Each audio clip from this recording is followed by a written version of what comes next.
Hi guys, and welcome to another US Marine Corps themed video. This week I'm going on a slightly different tangent to normal and mixing in a bit of a work in progress, if you like, and background to my army's display board that I'm currently making.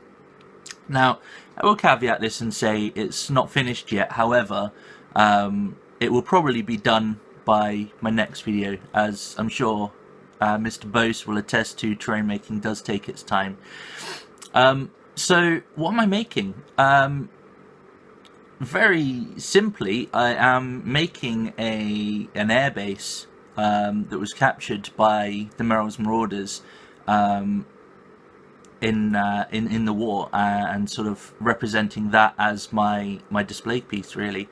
Now the airbase I'm in question is the Myitkyina Airport or Airbase, which is in Burma. It's in the north of Burma, and before the war it was known as Myitkyina Airfield. Now the airfield itself, into the blurb or the backstory, if you like, of the airbase, it was actually captured by the Japanese in May 1942, during the conquest, the Japanese conquest of Burma, and the Japanese actually used it as a fighter base to attack the sort of the transport route between India and China. It was actually the subject of numerous attacks from the 10th Air Force and the Royal Air Force, until it was eventually captured by Marauders back in, I think it was May 1944. So for a good number of years it was used by the Japanese, and then it was captured by the Allies. The airbase itself was captured in May, but the Japanese forces in the local town were not sort of driven out until August of that year. Now, once the Allies had a hold of it, it was initially used as a combat resupply airfield, for supplies and ammunition to the Allied forces. Then in 1945, it was then used as a fighter airfield for Thunderbolts, P-47 Thunderbolts. Now this sort of ran up until May, so quite short-lived.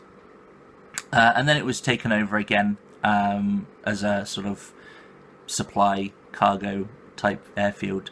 And that's pretty much how it remained for the rest of the war, until the Americans pulled out at the very end. So that's sort of the background of the airfield. I have managed to sort of grab a few pictures and sort of stills of how the airfield looked, and sort of some iconic pieces of terrain, I guess, on the airfield itself that I used to sort of base my terrain ideas around. Now I'll give you a quick look at some of the stills that have been the most influential, and then I'll give you a quick look at where I am with the design itself. Back in a sec.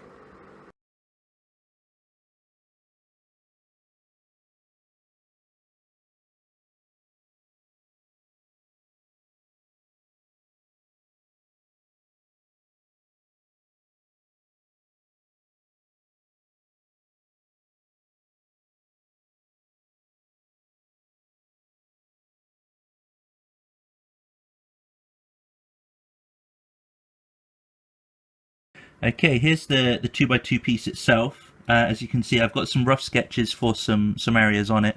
So this area here will be for the sort of the tower, low-lying single-story building here with the sort of the slanted roofs, and up there is a possible area for like a bunker or a trench area.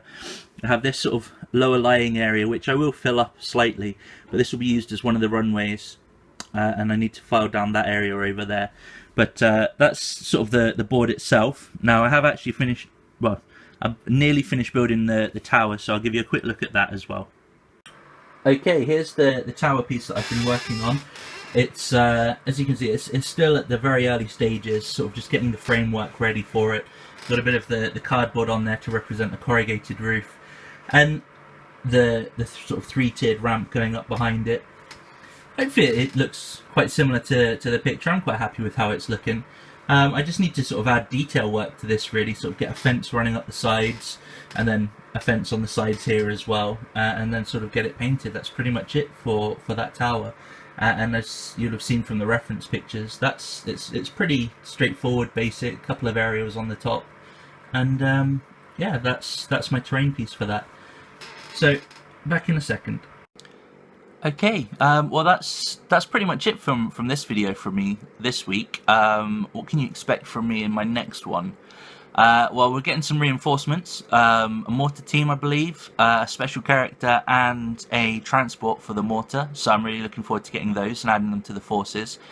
On top of that, I'm probably going to pick up a fighter. I'm not decided which one yet. If I'm going to go with the Thunderbolt for sort of the fluff reasons, or go with something slightly different to sort of fit in with the sort of the allied Ranger battalion, I guess, that Meryl's turned into, so that it fits in nicely with those. But you can probably expect to see something along those lines, and I'd probably give you an overview with an in-depth look at the army as well on the terrain piece, which I'm hoping to have finished for the next video.